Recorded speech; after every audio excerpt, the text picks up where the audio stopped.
They say the dust of the plains holds memories, that every gust of wind is a ghost telling a story. On Ilara's land, the stories were mostly of hardship. The wind spoke of cracked earth and a sun that gave no quarter. The dust, a fine red powder, was a constant reminder of the husband it had taken, coating the simple wooden cross that marked his grave behind the small sod house. It was a lonely life, a silent conversation between a woman, her young son, and the unforgiving land they refused to surrender. Ilara's hands were a testament to this life, calloused and cracked but never idle. She moved with the quiet efficiency of someone who knew that wasted motion was a luxury she could not afford. Her son, Leo, was a small shadow at her side, his eyes wide and watchful, mirroring the solemnity of the world he knew. He was 8 years old but carried the gravity of a man twice his age. One evening, as the sky bled from orange to a deep bruised purple, the silence was broken. It wasn't the howl of a coyote or the familiar sigh of the wind through the sparse cottonwoods by the creek. It was the ragged, desperate sound of a man trying not to die. Ilara froze, her hand flying to the worn handle of the axe leaning against the porch. Leo shrank behind her, his small fingers clutching the back of her faded calico dress. She saw him then, a dark shape collapsed near the dry creek bed that marked the edge of her property. A man. He was a tangle of limbs and dark clothing, unmoving. Caution was etched into Ilara's very bones, a lesson taught by a world that took more than it gave. A lone man on the plains was often a dangerous one. He could be a thief, a deserter, or worse. Her late husband, James, had warned her. Trust no one who appears from the dust without a story you can verify. Yet, something in the stillness of his form, the utter surrender in his posture, pulled at a thread of humanity she refused to let wither. She gripped the axe tighter. "Leo, stay inside." Lock the door. The boy's eyes were huge, but he nodded, scurrying back into the dim safety of the house. The bolt slid home with a heavy thud. Ilara approached the stranger with the slow, deliberate steps of a hunter. The man was sprawled on his side, his face turned away from her. A dark, wide-brimmed hat lay a few feet away, as if it had been the last thing to give up. A formidable-looking pistol was still holstered at his hip, its grip worn smooth. But it was the stain that held her attention, a dark, wet patch spreading across his side and soaking into the thirsty ground beneath him. He was bleeding out. She nudged his shoulder with the toe of her boot. A groan, low and guttural, escaped his lips. He was alive. His face was caked in dirt and dried blood, a canvas of sharp angles and stubble. Even in his wounded state, there was something formidable about him, a hardness that the land itself seemed to recognize. Ilara's mind raced. To leave him was to condemn him. To help him was to invite a wolf into her home, a home she had fought tooth and nail to keep safe for her son. Her gaze drifted to the wooden cross on the hill, to the memory of James, a good man who believed in mercy even when the world showed none. It was that memory, that flicker of his goodness inside her, that made the decision. Her shoulders slumped in weary resignation. She couldn't just leave him. She knelt, her knees sinking into the cool dirt. His breathing was shallow, a painful rasp. She reached for the pistol, her fingers closing around the cold steel. It felt heavy, an instrument of death she wanted no part of. She unbuckled the gun belt and tossed it aside, far from his reach. Then, with a strength born of pure necessity, she hooked her arms under his and began to drag him. He was heavier than he looked, a dead weight of muscle and bone. Every step was a struggle, her boots slipping on the loose rock, the muscles in her back and arms screaming in protest. The air was filled with the sound of her own ragged breaths and the soft, rhythmic scraping of his body against the earth. She hauled him onto the porch and through the door, the smell of dust, sweat, and blood filling her small home. Leo watched from the corner, his face pale, his knuckles white where he gripped a small wooden soldier James had carved for him. Ilara laid the man on the spare cot, the one James had built. The irony was not lost on her. She lit another lantern, the flickering light casting long, dancing shadows across the room. She cut away his shirt with her sewing shears, the fabric stiff with drying blood. The wound was ugly, a deep gash in his side, inflamed and angry. She cleaned it as best she could with boiled water and precious lye soap, her touch methodical and impersonal. He flinched and moaned but did not wake. His body was a roadmap of old scars, white lines that crisscrossed his chest and arms, telling stories she did not want to know. When she was done, she wrapped his torso tightly with strips torn from a clean sheet. Throughout it all, he did not speak. He did not open his eyes. He was simply a presence, a dangerous and silent weight in the center of her world. She sat in a chair across the room, the axe resting against her knees, and watched him breathe. The night stretched on, a long, tense vigil. Outside, the wind whispered its old, sorrowful tales. Inside, a new one had just begun, and Elara prayed she would not live to regret its first chapter. She did not know his name, or where he came from, or what devils followed him. She only knew that he was in her house, in her husband's bed, and that his fate was now tied to hers, for better or for worse. The weight of that knowledge was heavier than the axe in her hands. The first days were a silent war of attrition. The man, whom she had begun to think of only as Silas for the sheer silence he embodied, drifted between fevered unconsciousness and brief, lucid moments. In his delirium, he spoke names she did not know, Maria, Samuel, his voice a raw whisper of grief. He thrashed against the cot, his hands reaching for a phantom threat, his eyes wide with a terror that seemed to spring from a place deeper than his physical wound. During these episodes, Elara would hold him down with a firm, steady pressure, her own fear a cold knot in her stomach. She saw flashes of the violence that had brought him to her doorstep, and she wondered what kind of man carried such ghosts. Leo kept his distance, a small, wary observer. He would watch from the doorway as his mother changed the stranger's bandages or spoon-thin broth between his chapped lips. His eyes, so like his father's, held a mixture of fear and a child's profound curiosity. He saw the scars, the hard set of the man's jaw even in sleep, and he understood, in the way children do, that this was not a man like his father had been. This man was forged from something harder, something colder. When Silas's fever finally broke, it was as if a storm had passed, leaving a heavy, watchful quiet in its wake. He lay still, his gaze clear and fixed on the ceiling. He was aware of her now, of Leo peeking from around the doorframe. Yet, he offered no words. No thanks, no explanation. The silence was a wall between them, solid and imposing. He would accept the water she offered with a slight, almost imperceptible nod. He ate the food she prepared without complaint, his movement slow and deliberate. Elara found herself studying him. His hands, though weakened, were capable, with long, scarred fingers. His eyes were the color of slate, and they missed nothing. They followed her as she moved about the small cabin, mending clothes, kneading dough, her presence a constant, rhythmic motion. He watched her as if trying to solve a puzzle, his expression unreadable. One afternoon, she returned from the creek with 2 heavy buckets of water to find him sitting on the edge of the cot, his jaw tight with pain. He had dressed himself in his own mended shirt and trousers, which she had washed and left at the foot of the bed. He stood up as she entered, his body swaying slightly, but his will was a tangible force holding him upright. He did not speak. He simply walked to the door, took the buckets from her unresisting hands, and carried them to the wash basin. The simple act was a declaration. He was no longer just a patient. From that day on, a new rhythm established itself. He was a silent fixture in their lives, a man of action, not words. He started with small things. He sharpened her dull axe until it could fell a sapling with a single stroke. He repaired the loose hinge on the cabin door, silencing the perpetual creak that had been a part of her life for years. He moved with a quiet economy, never wasting a step, his focus absolute. Elara would watch him from the window as he worked, his broad back to her, the muscles in his shoulders moving with a practiced grace.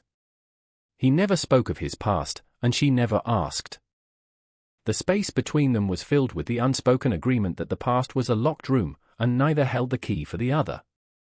Leo became the reluctant diplomat. The boy, drawn by an irresistible pull, began to orbit the silent man.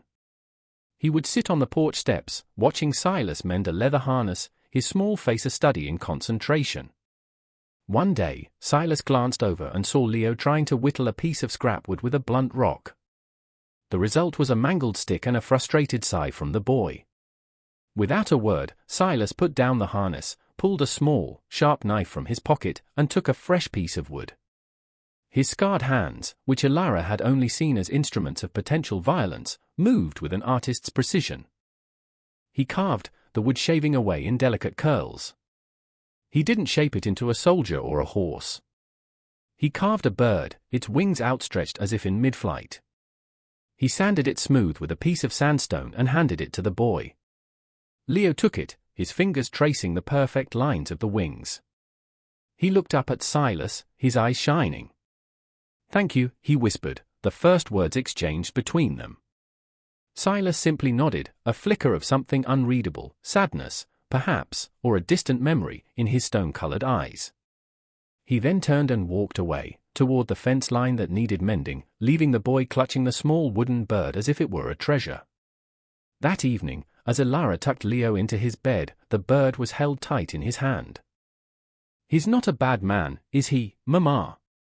Leo asked, his voice sleepy. Ilara paused, her hand resting on his forehead. She looked across the dim room to where Silas sat at the table, cleaning his pistol, the metallic clicks sharp and deliberate in the quiet. He was dangerous, she had no doubt of that. But bad? She wasn't so sure anymore. "No, Leo," she said softly. "I don't think he is." A week later, he was gone. Ilara woke to the familiar silence of the cabin, but it felt different. Deeper. Emptier. The cot was neatly made. On the pillow lay the small carving knife he had used to make the bird for Leo, its blade gleaming in the pre-dawn light. He had left no note, offered no goodbye. He had simply vanished back into the dust from which he had come. A part of her was relieved. The wolf was gone from her house. But another part, a part she refused to acknowledge, felt a sharp, profound ache. The silence he left behind was louder than the one he had brought with him. That evening, Leo stood on the porch, looking out at the vast, empty horizon. He held the wooden bird in his hand. "Will he come back?" he asked. Ilara stood behind him, wiping her hands on her apron, a habit of hers when her thoughts were troubled. She looked at the endless expanse of land, at the setting sun that offered no answers. "I don't know," she said, and the words tasted like dust in her mouth. Life settled back into its harsh, familiar cadence. The memory of the silent man faded like a dream, leaving behind only tangible traces, the sharp axe, the silent door hinge, the small wooden bird Leo now kept on the mantelpiece above the hearth. Ilara worked from sunup to sundown, the rhythms of her labor a bulwark against the loneliness that threatened to creep in during the quiet hours of the night. She and Leo spoke little of Silas. His absence was a presence in itself, a question mark hanging over their small world. Ilara told herself it was for the best. Her life was complicated enough without a ghost-haunted gunslinger in it. The land was hers and Leo's, and they would hold it. The peace, however, was as fragile as a spider's web in the wind. One afternoon, a shadow fell across the land that had nothing to do with the clouds. A fine carriage, black as a raven's wing and pulled by two magnificent black horses, rolled to a stop before her cabin. It was an impossible sight, a piece of a different world dropped into the middle of her stark reality. A man stepped out, dressed in a tailored wool suit that must have been agonizing in the heat. He was portly and pale, with a soft, manicured hand he used to dab a silk handkerchief at his brow. His smile was a thin, bloodless line. Behind him, two men on horseback dismounted. They were rougher, cut from the same cloth as the land, but their eyes were cold and empty. They carried rifles with a casual ease that spoke of frequent use. Ilara felt a chill snake down her spine that had nothing to do with the breeze. She had seen the man in the suit once before, years ago, in the town her husband had tried and failed to make a life in. Bartholomew Thorne. A man who bought and sold land, lives, and loyalties with the same detached avarice. "Mrs. Gable, I presume." Thorne's voice was smooth, oiled, a stark contrast to the grit of the world around him. Ilara didn't move from her porch. She wiped her hands on her apron, the familiar gesture a small anchor in a suddenly treacherous sea. Leo, who had been playing by the woodpile, scurried to her side, his small hand finding hers. "What do you want?" Her voice was flat, devoid of welcome. Thorn's smile widened, but it did not reach his eyes. "Direct." "I appreciate that.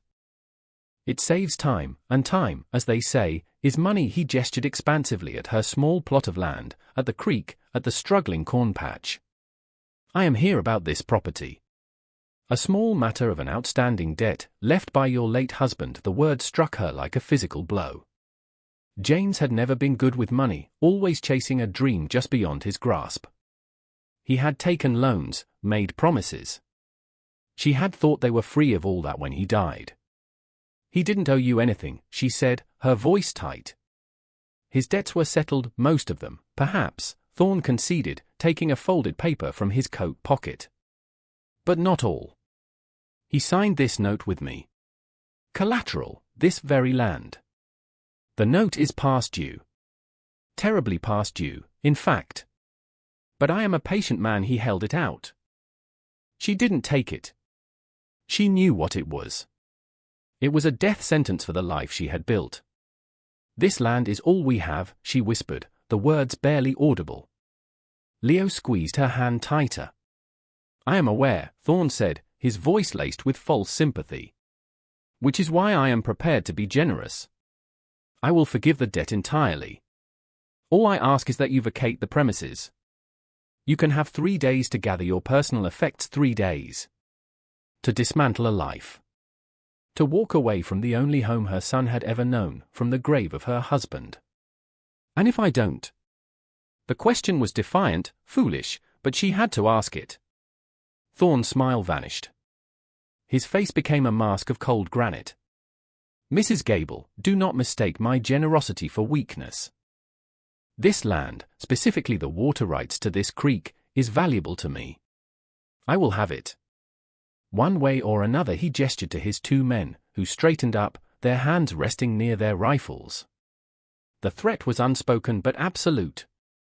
3 days, he repeated, his voice now hard as iron. He folded the paper and put it back in his pocket, the motion precise and final. He climbed back into his carriage without a backward glance. The carriage rolled away, leaving behind a cloud of red dust and a profound, suffocating silence. Ilara stood frozen on the porch, the world tilting beneath her feet. The wind felt colder now. The sun seemed to have lost its warmth. The entire landscape, once a source of comfort in its familiarity, now felt alien and threatening. She sank to her knees, pulling Leo into her arms, burying her face in his hair. She did not cry. Tears were a luxury, and she had none to spare. She felt only a cold, hard rage solidifying in her chest. This was her home. James was buried here. She had poured her blood and sweat into this unforgiving soil. She would not be driven from it. But as dusk settled, the rage gave way to a chilling fear.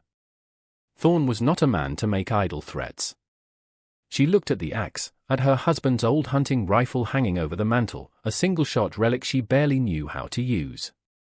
What were they against men like that? That night, sleep would not come. She sat by the window, the rifle across her lap, watching the moonlit plains. Every shadow seemed to hold a menace. Every gust of wind sounded like approaching hoofbeats. She felt utterly, terrifyingly alone. Her thoughts drifted, unbidden, to the silent man with slate-colored eyes. She remembered the confident way he handled his pistol, the strength in his quiet presence. She had been so relieved when he left. Now, she would have given anything for him to be there. But he was gone, a ghost who had passed through her life and vanished. She was on her own.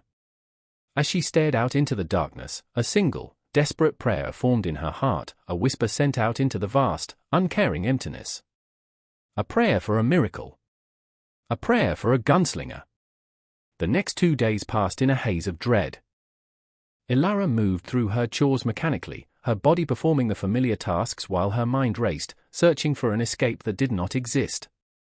She packed a small bag with their most essential belongings, a change of clothes, the last of her money, the wooden bird, but her heart wasn't in it. Every nail in the cabin walls, every crack in the worn floorboards, felt like a part of her own body. To leave was to tear herself apart. Leo was quiet, his youthful energy extinguished by the oppressive fear that had settled over their home. He clung to her, his large eyes constantly scanning the horizon, as if expecting Thorn's men to appear at any moment. Ilara tried to be strong for him, but she knew he could feel the tremor in her hands, see the despair in her eyes. On the evening of the third day, the final evening, a storm was brewing on the horizon. Not a rainstorm, but a storm of dust and wind. The sky turned a sickly yellow-grey, and the air grew thick and heavy. It felt like an omen, the land itself holding its breath in anticipation of the violence to come. Ilara stood on the porch, watching the approaching gloom. She had made her decision. She would not run. This was her land, bought with the currency of her husband's life and her own unending labor. If Thorn wanted it, he would have to take it from her. The thought was terrifying, but it was also freeing. The fear was replaced by a cold, brittle resolve. She would not die on her knees. She would die on her feet, on her own land. As the sun sank below the churning wall of dust, a figure emerged from the haze. At first, she thought it was one of Thorn's men, and her hand went to the rifle leaning against the doorframe. But this rider was alone. He rode not with the casual arrogance of Thorn's thugs, but with a bone-deep weariness. The horse stumbled, its head low. The rider slumped in the saddle, a silhouette against the dying light. As he drew closer, her heart hammered against her ribs. The hat. The set of his shoulders. It was him. It was Silas. He stopped his horse a few yards from the cabin. He looked like he had ridden through hell itself. His clothes were ripped and stained. His face was a mask of dust and grim exhaustion. And his hands, resting on the saddle horn, were dark with dried blood. There was a splatter of it across his cheek and on the collar of his shirt. It wasn't his blood. She knew that with a certainty that chilled her to the bone. He dismounted, his movements stiff. He met her gaze across the yard, and in his slate-colored eyes, she saw the entire story. He had not come back by chance. I heard Thorn was making his move, he said. His voice was a dry rasp, rough with dust and disuse. It was more than he had said to her during his entire previous stay. He sent 2 men ahead to a watering hole 10 miles east. To wait for him, he didn't need to finish. Ilara understood. The blood on his hands belonged to them. He had ridden not just to her, but for her, intercepting the first wave of Thorn's malice. A wave of emotion so powerful it threatened to buckle her knees washed over her, relief, terror, and a fierce, protective gratitude. She saw the cost of his return etched on his face. He hadn't just brought violence back to her door, he had met it out on the plains on her behalf. He had taken a burden that was hers to bear and made it his own. "You're hurt," she said, her voice trembling slightly as she noticed a dark patch on his thigh. He glanced down, dismissing it with a shake of his head. "It's nothing." He walked past her and went to the water pump, working the handle until a stream of rusty water gushed out. He plunged his hands and arms into the cold stream, scrubbing away the grime and the blood. The act was ritualistic, a man trying to wash away more than just dirt. He drank deeply, then splashed water on his face. When he turned back to her, his expression was grim. "He'll be here tomorrow. At dawn. He'll expect you to be gone. When you're not, he'll come himself. He has a paper," she said, the word spilling out. "A debt from my husband. The paper is a lie," Silas stated, his voice flat and certain. "Thorn preys on widows. He forges debts, uses fear as his ink. I've seen him do it before. It's how he builds his empire, on the graves of other people's hopes." He knew Thorn. The realization struck Ilara. This wasn't just about her land. This was something older, something personal. The past he never spoke of had just ridden into her yard. Leo came out onto the porch, his eyes wide. He saw Silas, and a slow, hopeful smile spread across his face. He held up the small wooden bird. Silas's gaze softened for a fraction of a second as he looked at the boy. It was a flicker of warmth in the encroaching cold. He gave Leo a short, sharp nod of acknowledgement before his eyes hardened again, turning back to the horizon. "Go inside, Ilara," he said, his voice gentle but firm. "Get some rest. I'll keep watch." She hesitated. The thought of leaving him out there alone, waiting for a fight he had chosen for her sake, felt wrong. "You should rest," she countered. "You're injured." He gave a humorless smile, a mere tightening of his lips. "I've been more injured. Dawn will come soon enough." She knew there was no arguing with him. The wall of silence was gone, replaced by a shared purpose, a grim understanding that bound them more tightly than any words could have. She took Leo's hand and led him inside. But she didn't rest. She watched from the window as Silas took up a position on the porch, his back against a post, his rifle resting across his knees. He was a sentinel, a lone guardian against the coming storm. He had left her once to give her peace, and now he had returned to bring her war, and she knew, with every fiber of her being, that she would not have survived without him. The hope she had prayed for had arrived, and it had blood on its hands. The night was a long, silent vigil. Outside, Silas sat unmoving, a statue carved from shadow and resolve.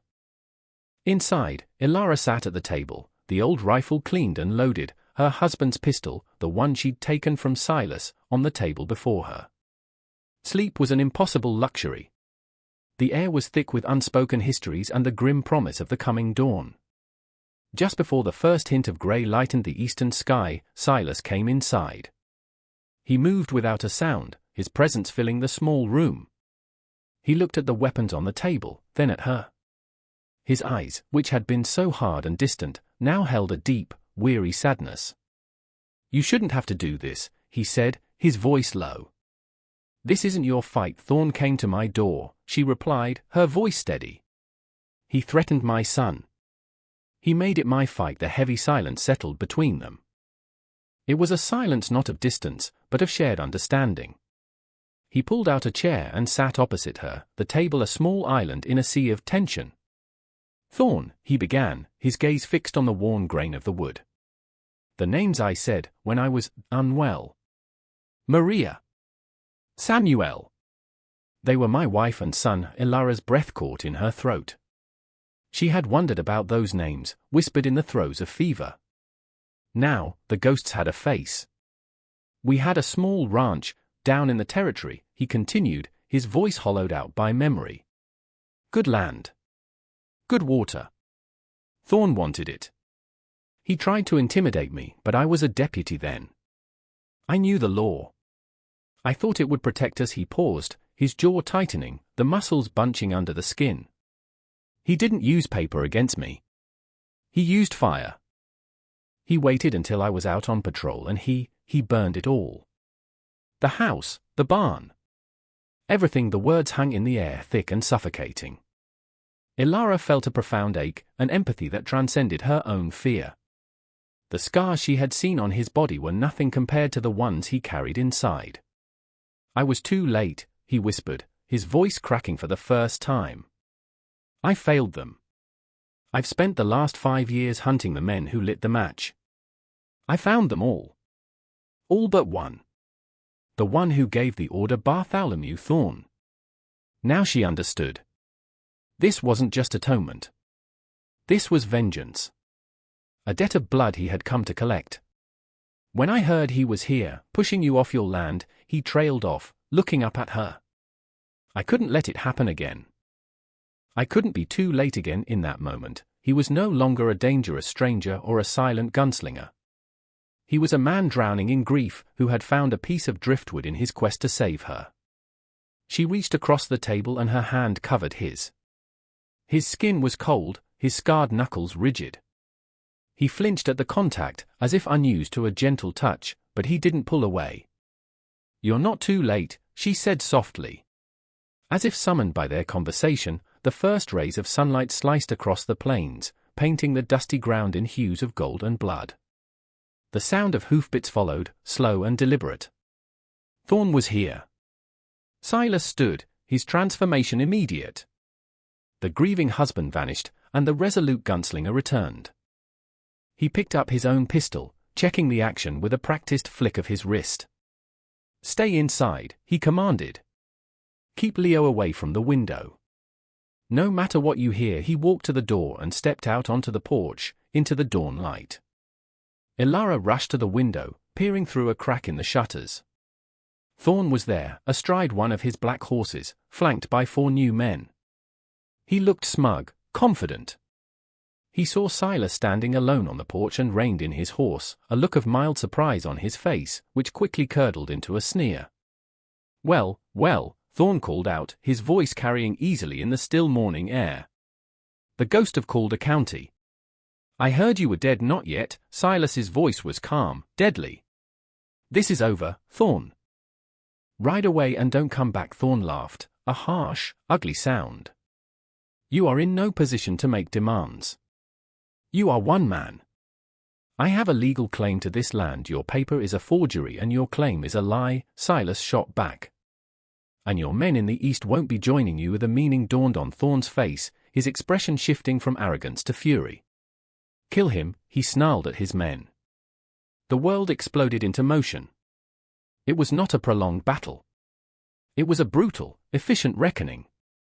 Silas moved with a speed that was terrifying to behold. His pistol bucked in his hand, a seamless extension of his will. The first 2 of Thorn's men were down before they had even cleared their holsters. The other 2 fired wildly, splinters erupting from the porch posts around Silas. He dropped to one knee, firing from the cover of a railing. Another man clutched his chest and fell from his horse.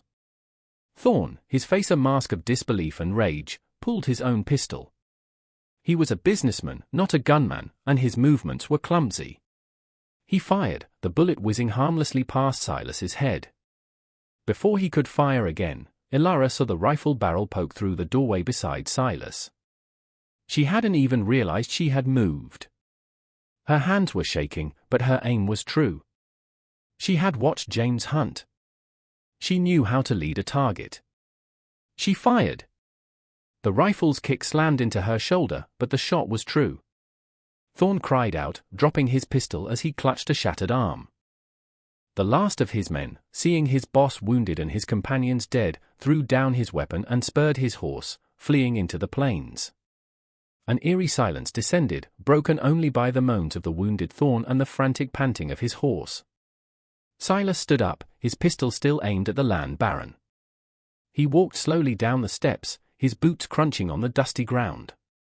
He stood over the pathetic, whimpering man. The air was electric.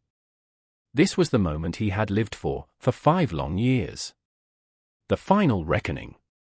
Ilara watched, her heart in her throat, expecting the final, fatal shot. But it didn't come. Silas looked down at the man who had taken everything from him, and she saw not hatred in his eyes, but a profound, weary emptiness. He lowered his pistol. "Get on your horse," he said, his voice flat. "And ride. If I ever see you again, I will finish this." Thorn, cradling his arm, scrambled onto his horse with the help of his reins and galloped away, a broken man fleeing the ghost he thought he had buried. Silas stood alone in the yard, surrounded by the quiet dead, the rising sun casting his long shadow across the blood-soaked ground. He looked up at the porch and met Ilara's eyes. The debt was paid. Not with one last act of vengeance, but with an act of mercy that finally set him free. He holstered his pistol, turned his back on the carnage, and started walking toward her. Toward home. The silence that followed the storm of violence was more profound than any she had ever known. It was the silence of endings and beginnings, of ghosts laid to rest and futures waiting to be born. Ilara lowered the rifle, her shoulder aching, her ears ringing. She watched Silas walk towards her, each step closing a chapter of his life she had only just learned. He stopped at the foot of the porch steps, his face unreadable in the morning light. The dust settled around the bodies of Thorn's men, a grim tableau on her front lawn. Leo crept out from behind her, his small face pale but his eyes fixed on Silas with an unwavering awe. "You saved us," the boy whispered. Silas's gaze softened as it fell on Leo. He reached out, not to the boy, but to the porch rail, steadying himself. The adrenaline was fading, and the wound in his thigh, forgotten in the heat of battle, was making itself known. A dark stain was spreading through his trousers. "He's hurt, Mama," Leo said, his voice tight with concern. Ilara needed no prompting. She was by his side in an instant, her arm supporting his weight. "Come inside," she said, her voice gentle but firm. This time, he did not resist. He leaned on her, and together they crossed the threshold, leaving the violence of the world outside. The cabin, once a place of fear and tension, now felt like a sanctuary. She helped him to the chair at the table, the same chair where he had finally told her his story. She knelt and, with the same methodical care as before, cut away the fabric of his pant leg. The bullet had gone clean through the fleshy part of his thigh. It was bleeding freely but had hit no bone. It was a wound he would survive. As she worked, cleaning and bandaging it, the silence between them was different. It was no longer a barrier but a comfortable space, filled with everything that had just passed between them. He had shared his deepest pain with her, and she had stood with him, had fought beside him. They were bound now by more than just circumstance, they were bound by shared trauma and mutual salvation. "Thank you," she said softly, her hand stilling as she tied the final knot on the bandage. Her eyes met his. He reached out and his fingers brushed a stray lock of hair from her face. His touch was hesitant, gentle, a question and a statement all in one. It spoke of a future he had never allowed himself to imagine. "I should have told you," he said, his voice raw. "About my past you told me when you needed to," she replied. "And I heard you, long before you spoke. I saw it in your eyes outside." The sun was climbing higher, burning away the last of the morning chill. The grim task of dealing with the bodies lay ahead of them, a final, somber duty. But for the first time, Ilara did not feel alone in her burdens. She looked at this man, this broken, honorable, quiet man, and she saw not a gunslinger, but a partner. A man who had ridden through his own personal hell to stand guard over her small piece of heaven. Later that day, after they had buried the men in unmarked graves far from the house, Silas stood beside her at the simple wooden cross that marked her husband's resting place. He had taken off his hat, holding it in his hands. He stood there for a long time, in respectful silence. "He was a good man," Ilara said, her voice quiet. "He just got lost sometimes. He found his way here," Silas replied, his gaze on the vast horizon. "He brought you to this land. He left you a legacy to protect. That's not a man who was lost." His words were a balm on an old wound, a perspective she had never considered. She had always seen this land as the place James had come to die. Silas saw it as the place he had ensured she would live. They walked back to the cabin as the sun began its descent, painting the sky in brilliant strokes of orange and pink. The world felt scrubbed clean, the air lighter. Leo ran ahead, chasing a jackrabbit, his laughter echoing in the quiet air. He was a child again. Ilara stopped and looked at her home. The bullet holes in the porch posts were reminders of the battle won, scars that proved its resilience. Just like the man who now stood beside her. "Will you stay?" she asked, the question soft but momentous. It was everything. Silas turned to her. The hardness was gone from his eyes, replaced by a light she had never seen before. It was hope. He didn't need words. He simply reached out and took her hand, his scarred fingers lacing through hers. His touch was warm, solid, a promise. He was not a man of many words, but his actions had spoken a volume. He had left once because he believed he was a danger to her. He would stay now because he had become her sanctuary. They stood together, hands clasped, watching their son play as the day ended. The wind whispered across the plains, but it no longer carried tales of sorrow and hardship. It spoke of resilience, of redemption, of a family forged not by blood, but by choice, in the crucible of the unforgiving but beautiful land. The dust had settled, and in its place, something new had begun to grow.